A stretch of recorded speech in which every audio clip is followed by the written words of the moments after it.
This is going to be episode number 32 of An Untold Narrative. In the room with myself, we have somebody named Ryan, I believe. I don't know your last name.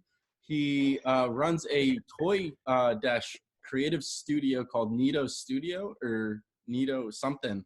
Yep. Nito Inue. I'm going to have you totally correct me because I totally butchered it by now. Yeah, no, you're good. It's exactly, so the business is called Nito Studio. And then it's funny because we'll dive into like why my Instagram's Nito Inue. And it's just a funny long journey of me trying to figure this out, like trying to figure out what I wanted to do and get specific. So yeah, absolutely. And my name, first name is Ryan, last name's Cardona. Cardona. Okay, perfect. So we're aligned. Ryan Cardona. Do you like have a personal, I know this is like present day, but do you have like a personal Instagram versus the studio Instagram, or do you just do it all through one? So I do technically, the Nito Inue is more so like my artist slash personal. I have a personal that I like, like more so draw inspiration from. Like I only follow specific artists I like. And then if I'm posting, it's usually about my family. I recently kind of I used to kind of keep it all in one funnel, but over the last, I think, year or so, I kind of like separated that. And then now I only show the pretty much creative work, but I found unique ways to still involve my family, like especially my daughter, because she's very present in my work. And some posts I'll like include her in and like get her in the picture just to have that complete story of like who I am, and that there's the outside of the work I do, I have my family that I care dearly about. Sure. So let's talk about where first and foremost, where are you and like where you grew up and where you're from originally? Because I know zero about you. That's awesome. I love it this way too. So I'm currently in Collegeville, Pennsylvania, and I grew up right down the street. It's like 25 minutes away in Lansdale, North Wales, Pennsylvania. It's like north of Philly, so it's like we're close enough to Philly that if we wanted to go down and spend a day down there, we could. But yeah, I grew up in it's kind of like a suburb urban area, kind of. It's like a weird mixture because of like it's mid class to like kind of low class ish, but then there's all different types of people. Like my high school was filled with so many different walks of life. Like you had guys that, kids that were struggling, kids that were super well off. And it was a really cool experience because like we all jived together real well. Huh. Interesting. Yeah, it's got to be a cool environment to kind of be in. And I think you're our first guest from Pennsylvania, so that's kind of neat. I'm trying to hit every state eventually. So that's awesome. Talk about like you just hinted to it, like, right, like high school being super diverse and having people different backgrounds and situations and upbringings. Were you always artistic? Because, we'll get into like your studio present day, but like what were you doing back then? Were you always gravitated towards drawing or creating cartoons or animations, or like just how did you get into it? Are your parents artistic? Yeah, so it's funny because my mom is kind of the one who really developed my skills early on. Like I was always drawing, like since day one, as long as I could remember. My mom would always like, even when I was like 4 years old, she was like, details, work in details. And I was like, all right. And then eventually I developed skills. And how I started my creative journey was actually in the tattoo industry. So like whenever, I think I was in 7th grade is when Miami Ink was like popping. And like, I found that and I'm like, that's what I want. I was like, that's what I want to do. And it was, man, I was in 9th grade. I think I was in 9th grade, like 15, 16, when I really was like, you know what, I'm going to try to do this. And then my stepfather got me my first like tattoo starter kit equipment. And I was in like early 10th grade, just turning 17. And it was funny because I was practicing on like the horrible skin. We probably got the cheapest machines and cheapest kit out. And one day I was at a family party and my cousin was like, you got your tattoo stuff, right? I'm like, yeah. And he was like, come on. And I'm like, no, I'm not ready. And I was like 17 years old. Did you do it? Yeah, he forced me to. What was it? It was huge. Dude, it was a tribal piece. He's a big dude. He wanted a chest piece to his arm. So I'm like drawing on him and I don't even know what I'm doing. I have like horrible equipment. And yeah, that was kind of like I was forced into, which is good though, because like that's how you learn. You just kind of jump into Do you it. still have it? Yeah. So I just did the outline, Sure. and then it didn't come out bad. Like it was, it was rough, but it was fixable more so than anything. You know what I mean? Like later on, it's funny because like I just recently stopped tattooing in the last 6 months, but yeah. So I wanted to be a tattooer, and that industry is very. This is 2008, 9, 10, give or take. During that time, I didn't have much access to the internet, just because of my upbringing. Like we just didn't like, we had the neighbor's Wi-Fi, if anything, right? So I didn't have access to really learn and do research. So I was out there trying to make things work, and I had my equipment, and kind of I jumped right into it. And during high school, I kind of the word got out that I was tattooing, and then you had our friends like, yo, can you tattoo me? And this is like as we're turning 18, so like technically like we're not breaking any rules as long as we get the right paperwork involved. And I kind of just like set out and slowly progressed, and tattooing is like one of the things that came super easy to me. Like it, like within the first three I got like set okay, like good enough to like pass, and then slowly just worked my way and really developing my skills. So you built a tattoo business at 18, Yeah, like yeah, a legit like paper filing business. yeah, I had a shop. It was funny because I had a shop in my mom's super cool and super supportive. I literally had like a shop slash studio in our house, and it was like I had a couch in there, like my whole equipment, and it was like set up perfect. And it's funny is tattooing is like kind of what led me to like kind of stumble my way through all multiple industries, because I had tattooing, financially, I was like, I'm just gonna tattoo my whole life. Like, I'm good. The money's good, and there's no reason to go to college. Like, I'm good. And I never went to art school. And I could have, and and a part of me was like, I should have, because like there's fundamentals that I really was lacking.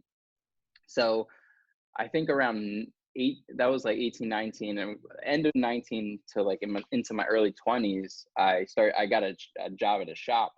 And one of the things that I struggled with, I always wanted an apprenticeship to learn properly. Like I'm as much as you do what is given to you. Like you kind of play with the cards you're dealt. And I never really got the right fundamentals. And I'm like, man, I want to be great. So like, but by the time every door I was trying to knock on, they're like, oh, we're not taking on apprentice, or like you got to pay us and then you don't get paid. And I'm like, dude, I'm like, I'm not a kid. Like I'm like I was a kid, but I need to pay bills. You know what I mean? Yeah. So it was very tough. So I just ended up taking a job at a shop. Now, and the owner was like, I'll teach you if there's things I feel that you need to learn. I was like, all right, cool. I was there for about a year. And it's funny because like I worked at like biker tattoo shops, right? And both times, like the first one, I'm working there, and life's going good, and I'm finding my way. You know what I mean? I was like, all right, I'm comfortable. The shop was, I believe, like 7 minutes from my house. I could walk there if I wanted. It was sick. I think 6 or 8 months in, the consistency of the owner being there and the shop being open started to like diminish. And I was like, all right. I was like, dude, I have an appointment at 10. You're not here. Like, I don't have a key. Like, I was like, I need to get in. So I was like, my client's right next to me. And he was like, all right, I'll be there. And then he came in, and then slowly, I found out that he was involved in some illegal activity. And then the shop started to, I believe it shut down. And at that point I was like, you know what, I'm just going to go back home and tattoo out of my house again. Sure. And I struggled with it because he always wanted like back, being young and prideful. I was like, I want the staple of working at a shop. I mean, that's what makes a tattoo artist verified. But so I went back home, and then I was like, man, I things got started to get rough at home, like at my house. Like with my family, and I was like, I need a steady job, like steady job. So like I worked at U-Haul. I was like, all right, let me go to U-Haul. And like I was young. I was like, 20 years old, and I started working at just a normal job while I was like trying to fill in the time with tattooing. And then, long story, I don't even need to shorten it up, because and then I've been with my wife for 12 years, so I was with her the entire time.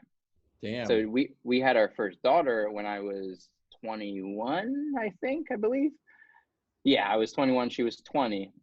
So that was around that time, and I was like, man, I really need a You need basic. stability. Yeah. Yeah, so I got an office job, like a working in like almost like IT in a sense. It was like print management. Okay. Yeah, I know. And then I started to like really feel like I was trapped. Like I'm not doing what I love. Sure. And I was like, man, this stinks. Like this is the worst. And I was just trying to support our family, and trying to figure it out. And then I was like, all right, I'm gonna give it one more shot. Like I found a job at another shop, and I was like, sick. And I was doing it part-time just to have stability, and because I still like I don't mind working as much as humanly possible. So I was like working there on the weekends, and working my 8 to 5 job during the weekdays. And I was like, cool, getting a little bit of both worlds, getting some money, getting some creativity out there, having some fun, learning, growing. And I think that lasted for 4 months. And then the same thing, man. I come in one day, and he said, don't, don't come to the shop. We're going to be closed for a while. And I'm like, why? And then like a couple weeks passed. I'm like, dude, I was like, I at least want to get my stuff, because it's like, we use our equipment. And he was like, all right, go in, grab your stuff and go. And I'm like, all right. And I walk in, I swear, it was trashed, like counters ripped up. It looked like someone came in there and ransacked the place. And I was like, and luckily, like, I don't know, I still don't know what it was. I think it was like almost personal, because my station wasn't touched and the apprentice station wasn't touched. And I just grabbed my stuff, threw it in my car. I was like, I'm out of here. Well, I mean, that's the positive, right? Is your stuff at least wasn't stolen or taken or whatever it was. Yeah, it was scary though. And then at that point I was really bummed, because like, you start to think, when life kind of starts to like play out a certain way, you start to be like, maybe it's just not meant for me. Like maybe I'm not supposed to do this. I was like, I got it. I get the hint. I'm done. Yeah, that's And strike two. yeah, and I'm like, I'm done, man. And then I went back to my print management job, and I was like, you know what? Maybe I'm not supposed to be anyone. Maybe this isn't what it's supposed to happen for me. So, and then during that time, I kind of found a graphic design, and I was like, all right, let me just play. I always need a creative outlet, right? So I started designing just random stuff on Illustrator, learning Illustrator. I was like, all right, I'm gonna learn these programs, and I don't even remember why I wanted to. I just think it was like, this is new, this is fun, this is exciting, let me see what it's about. And that was I had a few positions working for that company, and I transitioned. I got promoted to like a almost like a management spot. And I remember, and this is while I'm learning this, I'm like, this is so cool. And I created a really good, like almost lifelong friend. He's like, and it's funny because he's like almost double my age, but he's like, I still talk to him today. Like he's just such an amazing guy. And one day we were talking, and we were talking about the lottery, and we were like, what would you do if you won the lottery? And I was like, I'd probably like honestly start a clothing company. Like, and this is when I was graphics, making some graphics. And then I think a week passed by, and my grandfather passed away, like literally randomly. And like I remember being torn apart. Like it was so random. Like it was one of those, like you get a phone call and you're like, wait, what? And I was at work, and it was like 2 weeks in. So I'm like, no, because I like lost my stuff in the middle of these cubicles. I just, and like during that process, like my grandfather was a real creative dude. And like during that, I remember thinking to myself, I was like, I am not going to quit. I'm not going to like allow our family to just like get placed in like a, you know, your average life. I was like, I want to make something. Like I've been trying to make something for so long. And that is when I started to, and it's funny because it's like I was drawn. I've always been into cars, right? Like 240s, like drifting car, like drift cars. Sure. And during that time, while I was like developing some graphic design skills, I started like making a YouTube channel. And I was like, you know what? Because I bought an S14, which is a 240SX, from my one buddy, and I was like, you know what? I'm gonna start, because I knew I had to cultivate an audience, right? Like you need an audience, and I was like, you know what? And Monica, my wife, has been into YouTube since like day one, like the whole entire time. She's like, you should do YouTube, you should do YouTube, and I'm like, why? And she was like, because like you have a good personality for it, and I was like, I really think you'd be all right, you'd be successful, and I'm like, What all year right. was this? This was 2016, so Okay. I was 20. 5 years ago. Yeah. So I think I think my first video was in late 15, and then 2016 is when I really started to get rolling. So I was like, all right, cultivated like a little business plan. I was like, I'm going to make videos about my car and my daughter, and then eventually transition into provide clothing and products. I started filming, and then I got into like super cool cadence. Like I was almost posting every day, like Damn. for like a year and a half. And I'm like, this is perfect. And we started to grow a little bit, and we started to like kind of get traction. And I think after the first year of like constantly going, I started to getting into drifting, like doing like drift events. And it was, it's kind of like a long story, because as I was drifting and making content, I had to put out so much money to pay for all the expenses, right? And the time, I mean, I would come home, film, eat dinner, edit, go to Yeah. sleep, and do the same thing. And I was still working. I was still working my 8 to 5 job. Oh, So, Jesus. so I was like hustling. And then after, I think it was like a year and a half,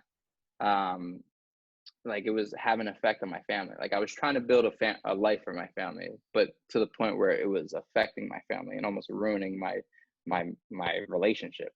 Sure. And like I was at a crossroad. I'm like, well, I was like, you know why I'm working so much is because I want to make a life. Like like I'm trying to make it. And so I tried to slow down and have a balance, but then it was hard. It was hard to find a balance, and also like we weren't growing as much as I would have liked, and I was struggling, man. I was struggling financially. I was struggling like spiritually. I was like, man, I don't know how long I can do this, and I hate quitting. So like the pressure of quitting like led to like a not so much of a dark place, but like a bad spot to be in. Dude, it's tough when you like give yourself that much pressure to like go all the. I mean, if you're talking about releasing a video or content every single day on YouTube, Yeah, I mean, that is a lot of work that was that wild. can't go understated. And like, I can only imagine you didn't have much time for anything else. No, I mean, I didn't lose friends, but like friends stopped calling. They stop calling, they stop texting, and because they're tired of inviting somebody who they know is not going to show up. Yeah, and I, you know, like my friends are super awesome, and they know I'm just trying to make it. So like even after, like even now, like they're cool, but like I would literally never, like if I can't film there and I can't make a video, I wouldn't go. And that's horrible. Like that's a horrible way to live. And it luckily it didn't affect anything. Like a lot of my friends, like I still talk. I apologize. I'm like, dude, and they know. Like they're like, dude, we get it, man. He's like, we want you to win too. And during this whole time, I still had the clothing brand, right? I started to like really fall in love with clothing and the whole everything, like how to make like t-shirts and hoodies and like physically like sewing them together, like cut and sew. Like I fell in love with the culture, and like I started to really fall in love with like street culture. And Sure. I'm like, dude, this is dope. And like this is all new to me. And I'm like, I'm seeing things for the first time and seeing artists for the first time. And I'm like, oh my goodness. I'm like, this is a whole world I almost never knew about. Like, especially growing up, like really with Like I was a skate kid that barely had the internet, that loved art. You know what I mean? Like I wasn't really in the know for like forever. You know what I mean? And so I started to build up the clothing brand. Once that happened, I was like, all right, I'm going to transition to kind of stop making videos and just really see if I can push this clothing brand, just the clothing brand, because I can turn that off. Like you need me and I'm designing a t-shirt, I can come back to that. There's no Right. deadline. I have a release date. I can have schedules and it'll be much easier to manage. And I started to get some like small success. We did well. We did a collab. We started to collab with different brands, and it started to really do well. And I'm like, this is sweet.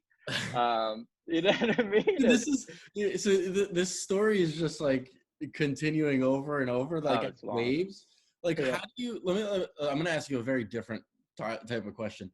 How do you know mentally or physically or throughout talking to your wife or whatever it is, like when that chapter closes? When does shooting videos? When does that? When you're like, okay, that's enough of that. I'm gonna do this now, because I think we're very similar in that sense. Like we like the process of learning something new Yes. until you start monetizing it and it like consumes your life, and then you're like, okay, I'm done with this now. Let me try something else, because that's what I Yeah. do, and it sounds Yeah. super similar. Yeah, no, that's exactly what I did. And it's usually like it's funny because like life told me when to stop. Like it was either something that happened or like it started to slow down or my passion shifted. Um like this is getting really close to where how I got to where I'm at right now. Because as I was doing this clothing brand and having success, I started to really understand marketing and like back end marketing and setting up different strategies, which led me, because of my video work and the small success I had, led me to get a job doing it. Like I got a job working at an automotive manufacturer, which was sweet. Like it was the dream. It was a dream job. And this is when I took the job and I was like, this is the perfect job. I get to literally skateboard around a shop with my camera and film all day and then edit.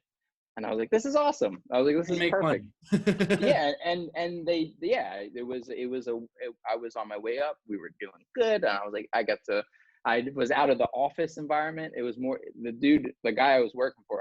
He's still an amazing, like, awesome person. He's like, from a creative standpoint, he is one of the smartest humans I know. The way he thinks about product is just so strategic, and I learned so much from him. And as I'm working in this job, and after like a month, like I don't do well being super like managed, at Micromanage. 2:30. Yeah, micromanagement. I don't want to say that, but it's like I shut down if I'm micromanaged. Like it genuinely upsets me. And he started to like, like he was like, hey, around 3 o'clock you seem to get a little tired. And I'm like, what? I was like, like I'm working. Like it's like, and he was just like really, really specific on like my performance. And then one day I was working there. I think I was working there for 3 months, and he was like, hey, we want to have your 3-month review. Sure. And then inside the email it said trial review, like as if I'm like being like, if I still don't have the job. And I'm like, okay. And he started to like really critique me, which I'm okay with being critiqued too. Hold on a second. My iPad is bing. So hold on. Can you put this thing on silent? Sorry about that. Oh, you're right. I just want to turn this John off. So yeah, and I started to like feel a lot of pressure on where, like, what he was expecting from me, because I was doing filming, editing, storyboarding before that, but marketing, all the back end, setting up all the campaigns, AdWords. I mean, I was his entire marketing like department. Apartment, yeah. And I'm like, that's like, in hindsight, I've learned that that's all broken into separate job titles. Like there's no one that shoots and edits. There's in professional work, you have an editor and a filmer and color grader. Like you learn that stuff, and I was doing all this stuff, and it led me to I was like, you know what, I want to make my own thing. Like one thing I learned from there is like, that you the type of person you are. Like I wanted to own my own business, and I didn't want it to be at the expense of a friend and my manager, my boss. So I had a horrible, difficult conversation. He was like, "What's wrong, Ryan?" I was so scared to quit, because I was like, "You're giving, like, yeah, I hate quitting." You know what I mean? And I was like, I just want things to go back to the way they used to be, and I wanted to go after my clothing brand more. And that I left, and I was like, man, I don't know if that's the worst decision I ever made. So, because the clothing brand wasn't doing, like, it wasn't popping. Like it was okay. It wasn't doing crazy. Right. And after I left, or I guess during my stay, I learned a lot, like how to work with vendors, how to manufacture products. So there was a time and a place for it, because then it obviously translated into your clothing brand, right? Yeah, and working there allowed me to learn a lot on how to run a business, like rather than just trying to figure it out. And now I mean, the stuff I learned there pays dividends to the today. Like all the stuff I learned, how to develop products, what programs to use, and I learned that good, like, marketing efforts are successful based on the product you sell. Like you can have all the biggest marketing team, the biggest marketing budget. If your product's not good, they're not gonna, you're gonna have struggle. Facts. And so afterwards, I went back to my old job, and I started to kind of chase the clothing a little bit more, and started to get a little, like, adding little details, getting stuff manufactured overseas, and really started to bring the level of the product up. And then my business started just declining. Like I just couldn't, like, for some reason, like I started doing, and it was funny because like I felt like I was doing good, because like I got entered into doing fashion shows, and I started to do all these cool stuff. I'm like, man, this is awesome. But like the sales were like, and I was What like, was the name of your clothing brand? Unite Because. Unite Because? Yeah. That's wild. Do you like still do it today? No. So we're close to like how so like it started to go down, and it was like average, like it plateaued.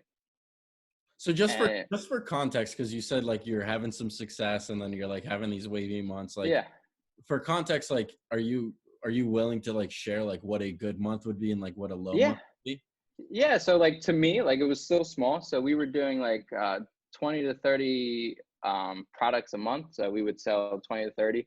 And we were averaging, I think, like $10,000 to $20,000 in sales year over year, which was like, it was good. That was like when it was really good. I think we did I think 16,000 like at the max, which is awesome. You know what I mean? For selling t-shirts at a young age, On the side, yeah, it sounds awesome. Yeah. So, but the thing is, like, cost, like I didn't, there's so much that I learned from there. It's like I did not manage cost well. Like I am at all means best product. Like I don't care that my margin shrinks down to almost nothing.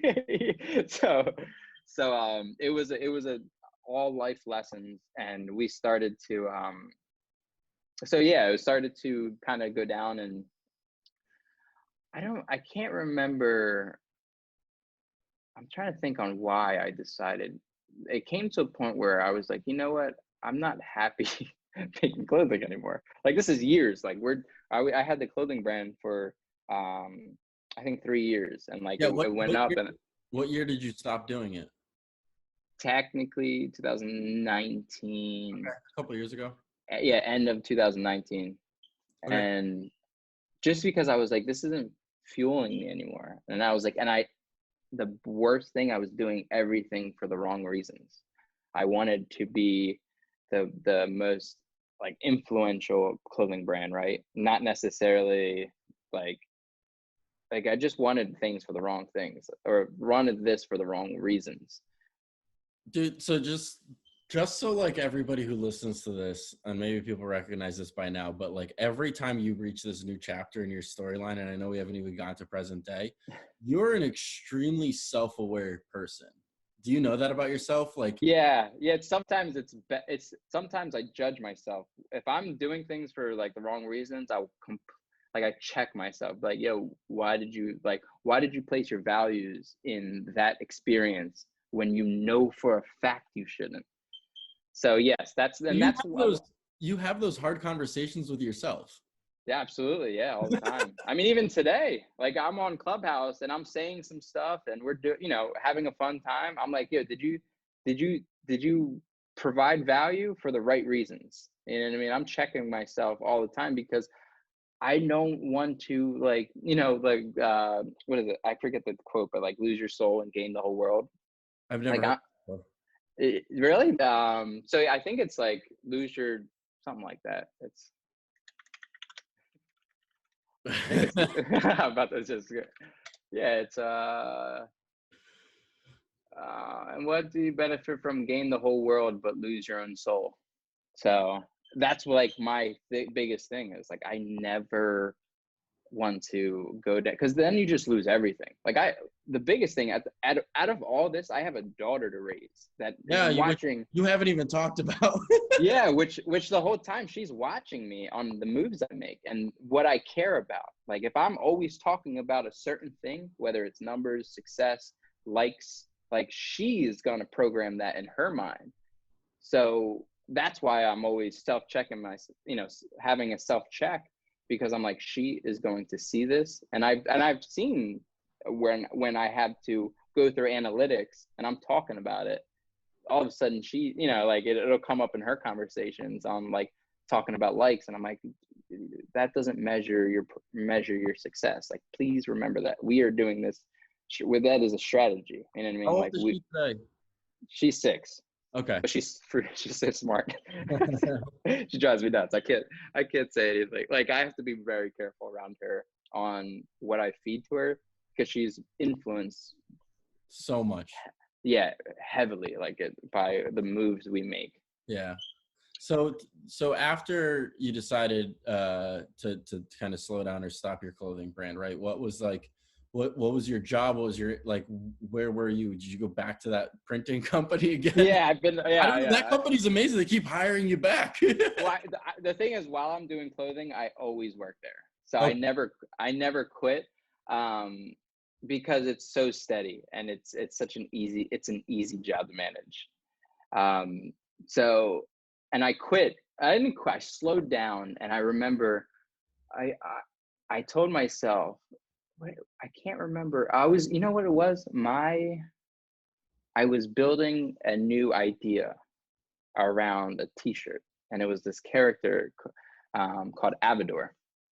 And I was like, and I remember I have like one of my best buds is like a real creative guy, and I texted him. I'm like, this is only gonna be a T-shirt, I promise you, because I should back up because Inue, like my character today, was built in 2017, I believe. I'd have to look. 2018. So like I built him a while ago, and the whole time I had him, but I made Amador, and that's why I say this is only because I only gonna be a T-shirt because with Inue I wanted it to be some crazy story, and like I didn't know how to do that, and he was like, dude, you're getting like way off the rails. He was like, stay focused on what you're doing. So I started to build Abador, and I was like, oh man, I had like a whole storyline idea, and I'm like, that'd be such a cool story. And then I was like, you know what? Let me just play around with it. And I just started building out little panels. And I was like, you know what? I kind of want to make a story, a book. And I was talking to my buddy. He was like, dude, do, in a creative standpoint, do whatever your heart's being drawn to. You have to just listen to that and like just flow with it, because that's really where you're gonna find your pivoting points. Like the reason I was pivoting so much is because like I was drawn to this, and like I saw that the clothing wasn't gonna work out, nor did I want to do it at that point. Like I stopped. I was not interested in it, and the last thing I want to do is chase something for the next 5 years and not be interested in it. interested in it. Yeah. So I started to build out a story, and I started to I was like, you know what, I'm just gonna do that. Like I'm gonna I'm gonna slow down everything and then just build a story. And one of my best friends passed away January 30th, 2020. Oh, damn. I'm sorry to hear that. Yeah, and thank you. Yeah, it was tragic, and I was like, it like that like destroyed. Like I don't know what happened, but I was like, I'm done, man. I'm done. Like I'm just done. And I pretty much I remember posting, like I was like, I'm not gonna do anything until I figure out what I really want. Because I was just like, he ended up taking his life, and it was like very tragic, and I've never had that ever in my life. And I was just, yeah, I was just torn apart because it's like, all right, I'm fighting, fighting, fighting, but yet I could have had so many more experiences with him, and now I don't, because every time I was around him, I would only film. Like I would only hang out with him if I could film. But And isn't it, looking back now, it's a year later, yeah, when you go through something like that in any way, shape, or form, something that really shifts your entire world, mm, it gives different types of perspective. So like, oh yeah, for example, like now I think about every time I go home to like my parents or my family in Connecticut and I live in Massachusetts, I'm always like, man, like if my aunt and my uncle, for example, like live another 25 years, they're in like in their 60s or whatever, and I see them on average 5 times a year, like that's only 125 more times in my entire life yeah, I'm gonna see them. When you start yeah. that type of perspective, you start appreciating that time a lot more. Oh my goodness, yeah, Right? absolutely. Yeah, no, I think that way exactly. Like I trust me, even with my mom, like I'm really close with my mom. Anytime she wants to, like yesterday, I was working and I was like trying to build my book on my website. She was like, "Sorry for last minute, but you want to go out to breakfast with my grandmother?" And I was like, "Ah, all right." And I closed down and I was like, right, it was like 30 minutes away, and I was like, this is gonna take like probably like 2 hours out of my day. Yeah, And I was like, but it's so worth it. Like I'm like, because the amount of times, like once you move out and start to grow, you grow older, the amount of times you actually see your parents if you don't live with them, like it's you can literally count them and calculate it. And it's sad, it's horrible. So you like anytime, I'm always super aware of trying to like spend as much time as I can with even my family. Like if they want to, like I have my set hours that I work in the studio, and then once that's done, I try my best to like close it up. Like yeah. every once in a while I get all crazy, like, and I can't figure out something, and I'm like, I can't think about anything besides this. You know? So it's yeah, it's definitely difficult. So did your it sounds like your whole Nito studio started kind of in 2020. Yes, that's exactly where like I decided to shut it down, and I said I am not going to move, meaning like move in a creative standpoint, in a public or like put out stuff until I really have a plan. And I was like, I'm done. I'm done winging it. I've been winging it since high school, trying to figure this out because As of we like, as we've learned over the past 45 minutes, you've been waiting a long time. yeah, I just winged it the whole time.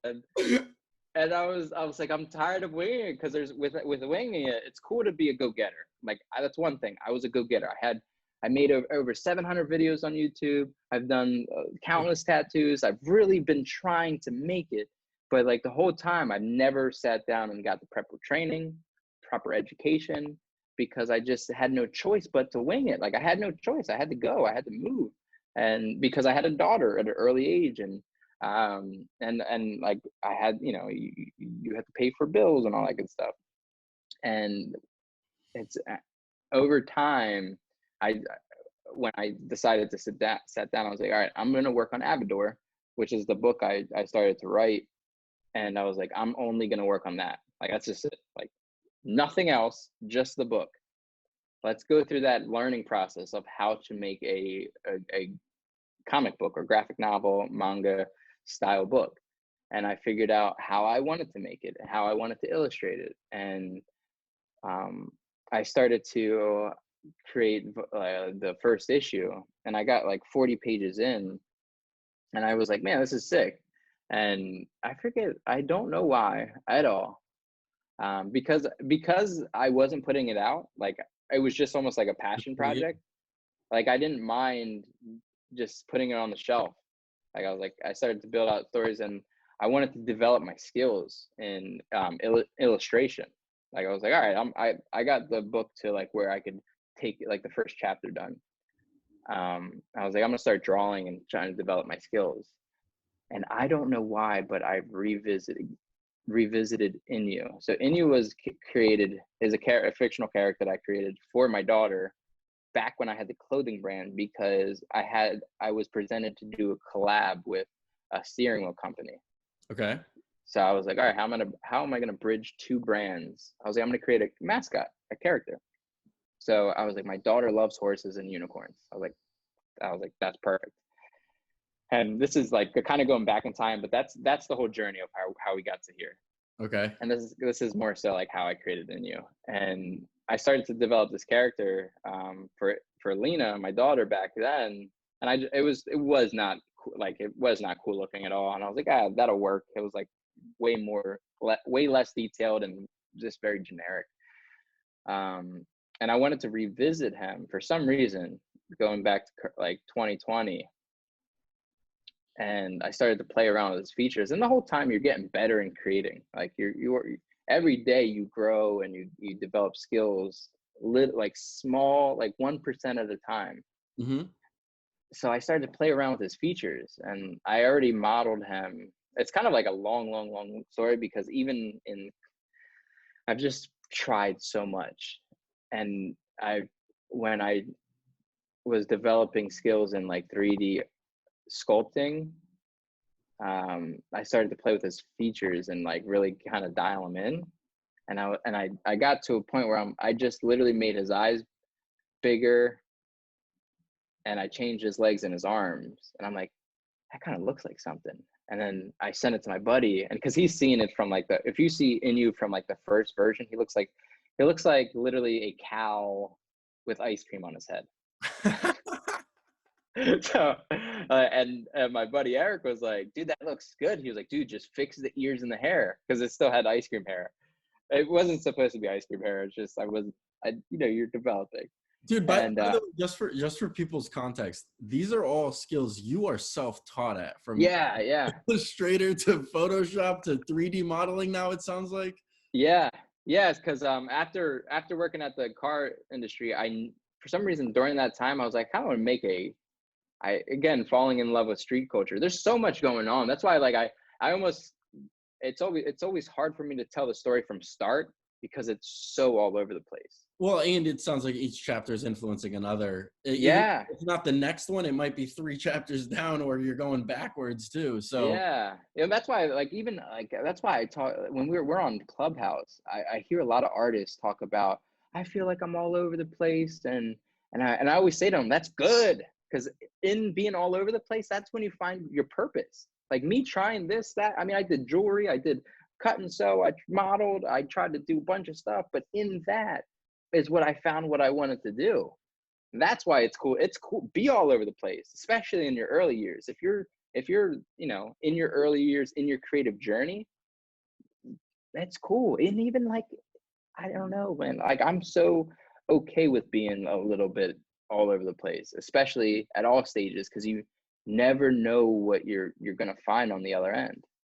You uh, know, opportunities don't present themselves unless you put yourself out there. So yeah. in any format, and that's that we're so similar in that aspect, but I agree with you. You gotta try new things. You gotta learn, and it's okay to like shut that door. Like, cool, Hmm. I tried it, it was okay, I made a couple dollars, let's figure it out, let's move on to the next thing.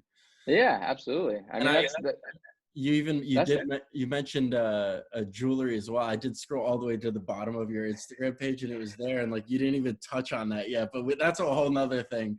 Well, that's why it's so hard. It's so hard to like give, because at the end of the day, I've been trying to make something work, and I've been trying my best and just learning and picking up, developing skills. And I believe how I got into jewelry was, man, I don't even know how, oh, because of clothing, because I wanted to make like an attachment. Yeah, an entire line of things.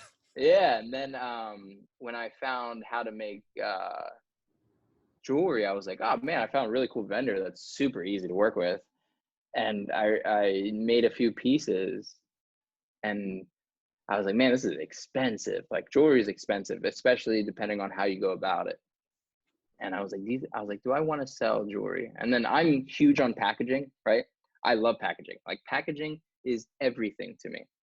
And I couldn't figure out how to package the products. And I was like, and that's literally like why jewelry shut down. I was like, I can't find a good, like I tried to figure out like all these, like I got all these cool boxes in, I tried to laser engrave them, and like I was Dude, experimenting. their resume is long as fuck without like it Oh actually dude. making any sense. It's just I just been trying to make something. And it's funny because like this space used to be a mess. Like I just recently in the last I think 2-3 months reorganized everything and got rid of all the stuff I don't use. Because dude, I'm telling you, like this whole room was filled with equipment, like just all around. Because I've literally tried laser engraving, embossing, embroidery, sewing. Like I used to have all this equipment in here, and just because I was like, I want to make some cool stuff, and like it's so much cheaper to if you make it yourself. Yeah. So like, it was cool because like everyone around me knew I was so into what like my creative. So like every Christmas, birthday, I'm asking for equipment.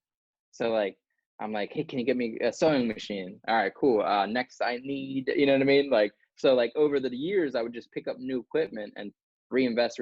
Like I never took a dollar from the clothing brand. I would always just reinvest it and just Yeah. buy equipment. Yeah. So present day, right? Mm-hmm. I've been asking, some people when the time is right in the conversation, Mm-hmm. ask guests, are you happy? Oh yeah. Yeah. Right Like now, I'm the happiest I've been in this whole time. Like this whole time, I I can am tell, dude. yeah, because dude, figuring out what you want is the hardest thing. My mom one year, I was frustrated at my work, and I was like, I just want freaking life to work out. I'm tired of things not working out. Nothing's really making progress. I've been stagnant. I can't move. And she's like, well, what do you want? And I'm like, I don't know. It's a really tough question to answer, dude. Yeah, it's so hard. It's so hard. And it's funny because like when someone asks you what you want, that's when you start to like figure it out.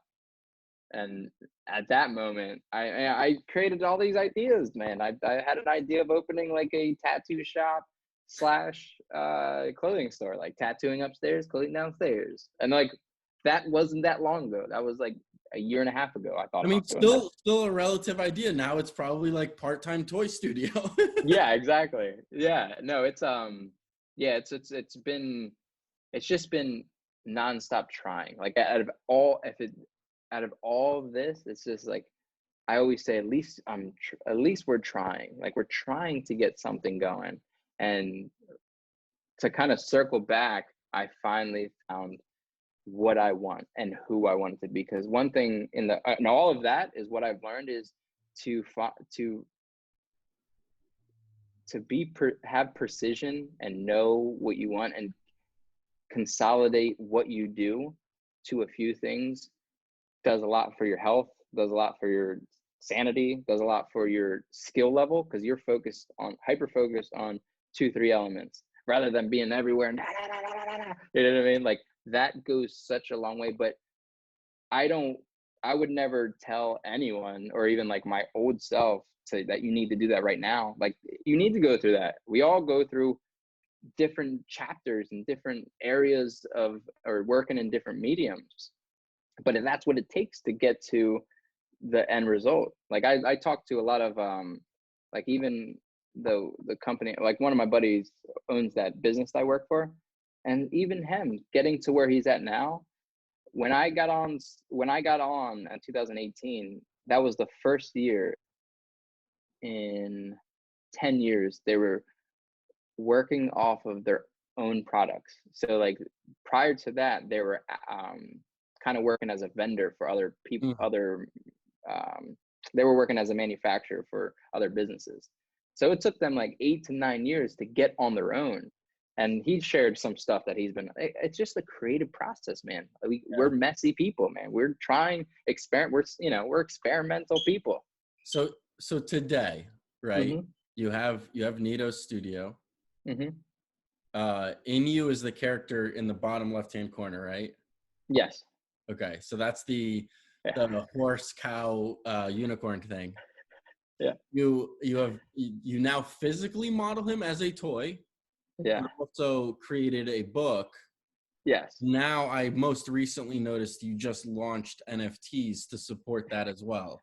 So yeah, we'll get into Well, that. I want to talk about that because you're our first guest to actually talk about, because it's obviously a very hot topic right now. Yeah, I don't mind talking NFT talk. Just that so creating Nito Studio for toy designers, storytellers. Is that your That full-time job today? No, I do a bunch of I'm always doing so many things. I thought you figured it out by now, man. Well, the thing is, we don't have. I don't. We haven't released anything yet, so Oh, we're in the beginning. We're ground zero right now. we're getting in early. Okay, so can I like reserve like when you launch like toy figurines Yeah, of your studio and like the characters? Can I like reserve one? absolutely. Yeah, Cool. for All right. sure. Yeah, May 14th is the release date. All right, we're in there. So yeah, so Have you ever done a we're podcast before? yes, I was on Downtime with Downstar. It's I okay. love being the first, but all right, I get it. I get it. Yeah, no. Well, it's my second, so All right, all right. it's still special. It's still special. So we are toy designers, storytellers, and animators.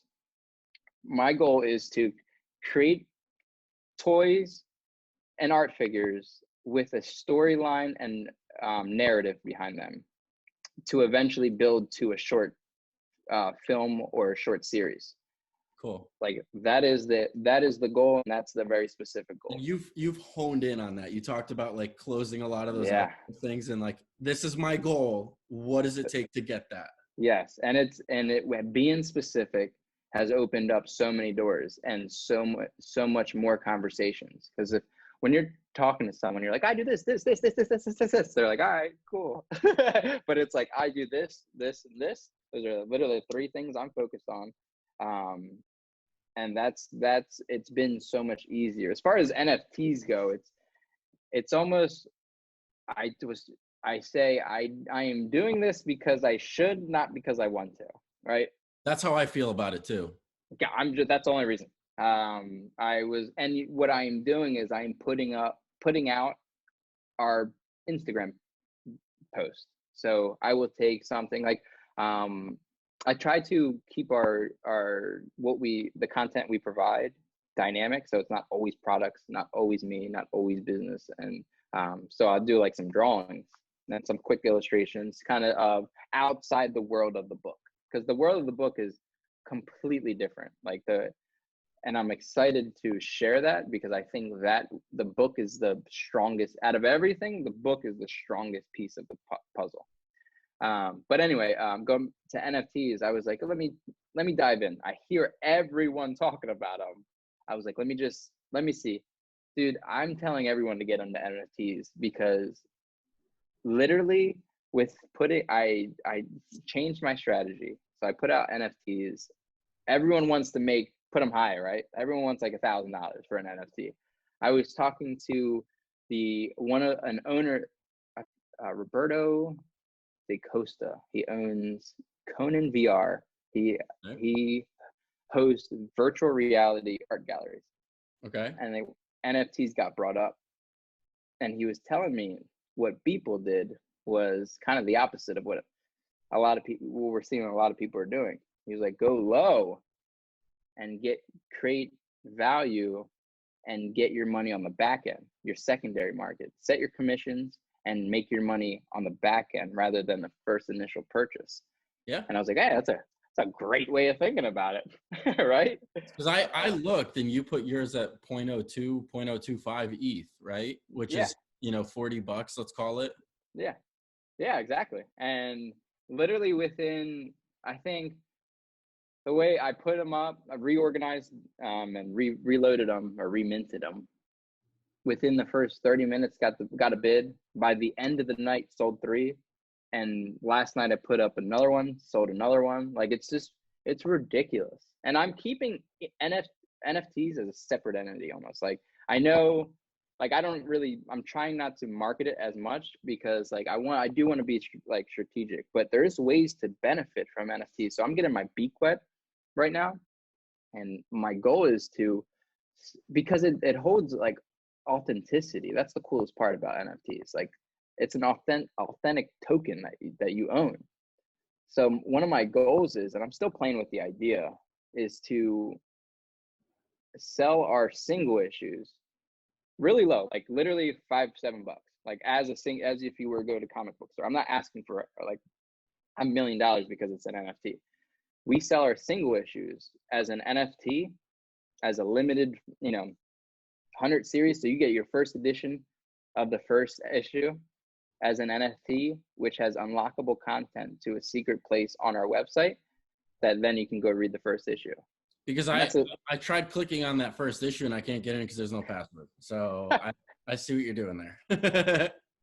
well, that's what I'm thinking. I'm like, is that a cool way to go about it? Because a part of me plays around with the idea of possibly even allowing people to access the book on the website, period, no cost. And I'm torn with that because I want to provide the story. I want people to read the story. I think that is the biggest piece to all of this. That it's about a kid that falls into an interdimensional world, and he ran away from home. He transitions into a creature, and he doesn't know why he's in that world. And he finds out how that world impacts our world, like that the world of it's called Kokoro, right? That's the world he falls into, and there's a bunch of creatures inside that world, and that world controls the elements of Earth.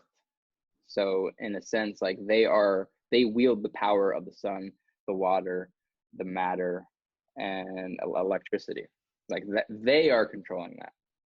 And Inues are the only creature that can wield and control all 5 elements.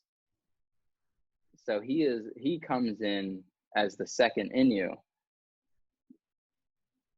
training to save Kokoro from an evil entity in a character named Monik.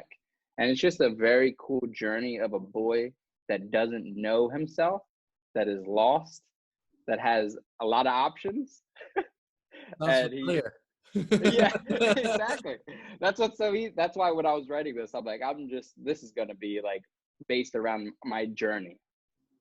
And it's really cool because it's about self-improvement, finding your journey, finding your purpose, and going through difficult times, because his personality is a lot like mine. But if I were to make the choices I didn't want to make, like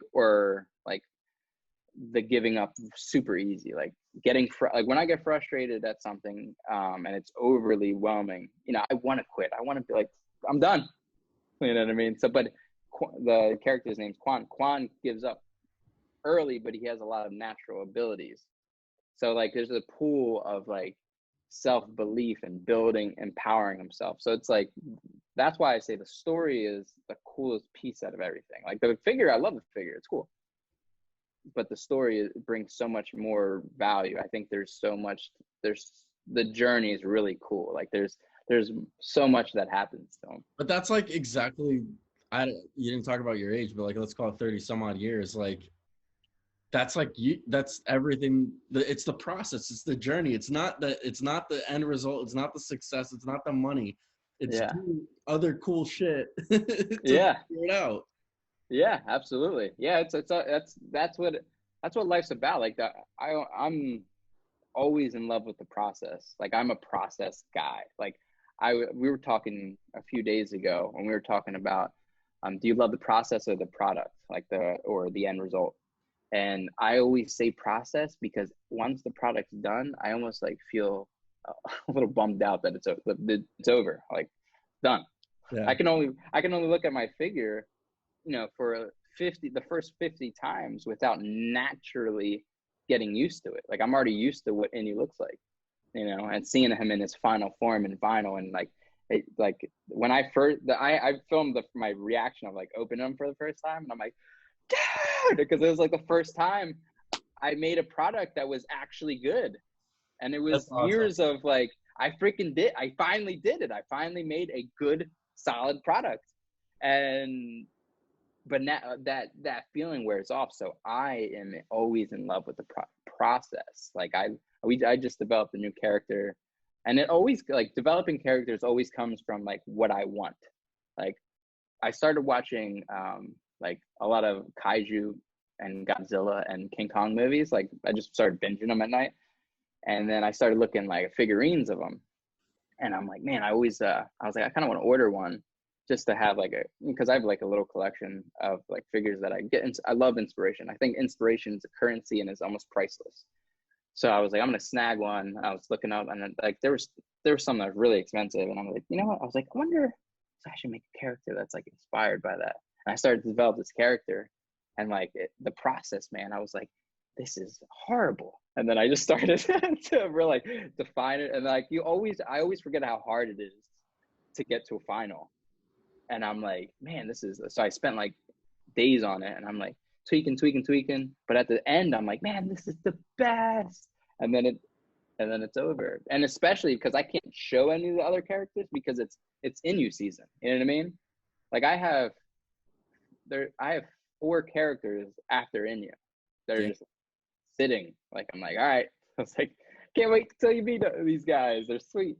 Dude, that's so exciting because you're like building these things out, and there's so much more to come for people to like wait and watch you grow as a creative, and like Mm-hmm. for them to experience not only your journey but the characters' journeys Yeah. along with you. I mean, I don't know, man. This is not how I expected this conversation to go. I thought you just like did, toys and animation, and here we are like learning all these other things. No, So it's been a wild journey. what just to like, because we've been chatting for over an hour now, Mm-hmm. and usually like people's attention span dies at this point. Okay. What is You got to go to the what? GRE 3 hour long. Come on. You ever see that? You watch Joe Rogan? Yeah, I'd watch Joe Rogan. I don't know. Those sometimes it's hard to get through those too. But Yeah. I'm just um, kidding. what's the next, right? Like, are you Mhm. just let me ask you a better question. Do you have a 5-year plan? Do you have a 3-year plan? Do you Yeah. have a 2-year plan, or do you just like always No, just spitball? no, I finally have a plan. So what we're in conversations with some really cool opportunities because of finally dialing in what we want to do. So our year plan is every quarter there's going to be a figure dropping for the next year or so. With those figures, allow the first volume to be released. So your issues are going to create 4 issues that are basically like single issues make up one full volume, right? And then we're going to publish our first volume, and then from there, we're going to continue to build the story, and then our goal is to have a short on streaming platform. So and it's very small conversations right now, but I think we'll achieve what we set out to do. I don't want to speak on it because it's like, it's Dude, honestly, if you speak on something, I'm gonna put money on it because I think it's probably gonna happen. So I'm just so scared because in this whole journey I've had so many ups and downs, and I've had so many promises where it's like, name dropping, and I'm like, that's really, yeah. I'm like, oh, sweet, it doesn't happen. and then it doesn't happen. So like, but I know with our skill set and everything we have going on, I think I really believe we'll be okay.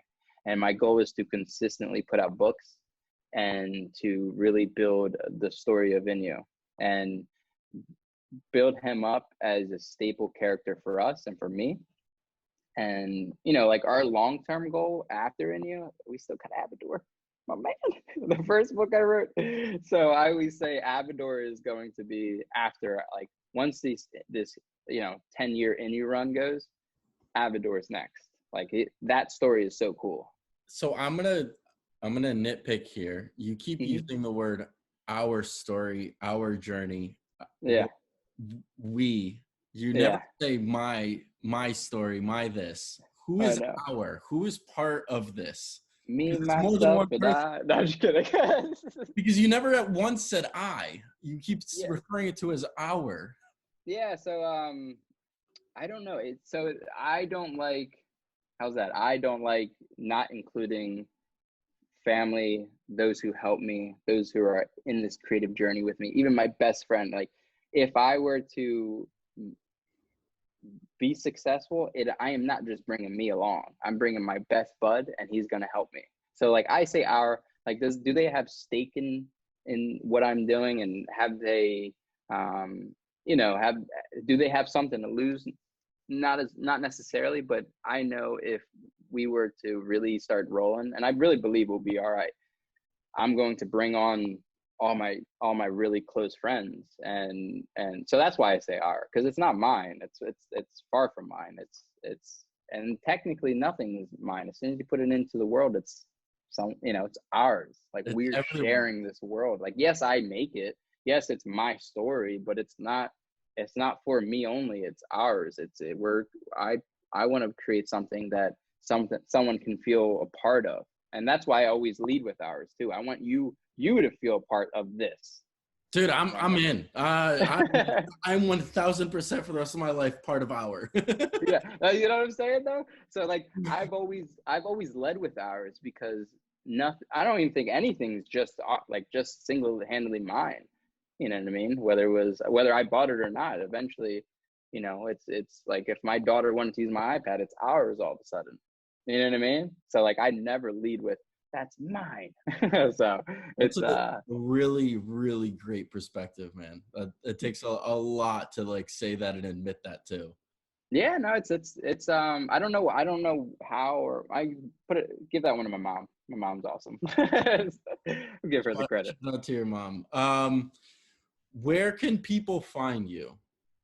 So the best, I guess, Instagram is Nito Inue, and then our website's nitostudio.com.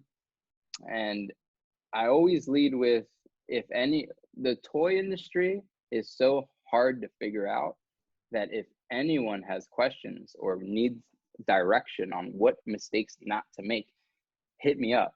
Like, I say that on Clubhouse, I say that on everything, because I've wasted so much money and time on just trying to figure out some stuff, and it really, it's tough. It's tough to invest in something that doesn't really make sense at all. Like, I think our process is really streamlined, where we'll 3D model on ZBrush software, and then I will pull that in and check the scale in 3D printing. And, like, there's a lot of process that I've kind of worked out to figure out what works best for me, and then knowing other processes and understanding what your goals are, I can, we can help.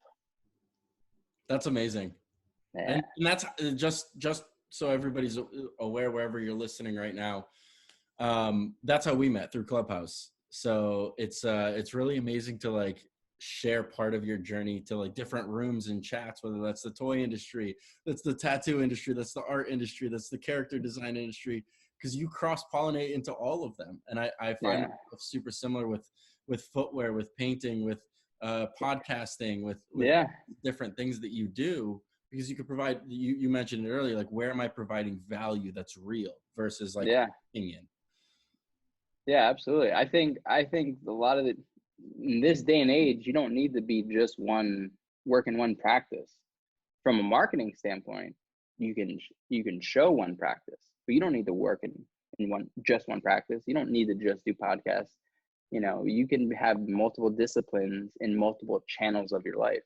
You know, there's a way to strategize from what to show and what not to show. I mean, there's projects there's passion projects I work on all the time that are just they're not for the world. They're just exercises. I mean, how many random sketches I have and just random characters and random ideas that I jot down. There, I just, and especially with all the tools, and it helps you find your way through life. You know what I mean? Because at the end of the day, if you're all over the place but you're having fun, and you get to a point where you find what you love, all that craziness was worth it. You know what I mean? Like all that journey, as long as you're having fun and providing value and sustaining your life, there's no wrong move to make when it comes to being creative. Well, I'm going to clip that, and what we're going to lead with launching this episode. It'll be in a few weeks. Ryan, thank you for joining us on episode 32 of An Untold Narrative. Your story now has been told, and it is a tremendous one. And I hope people listen throughout this conversation, because there's a lot of golden nuggets in this. Thank you so much, man. I appreciate it.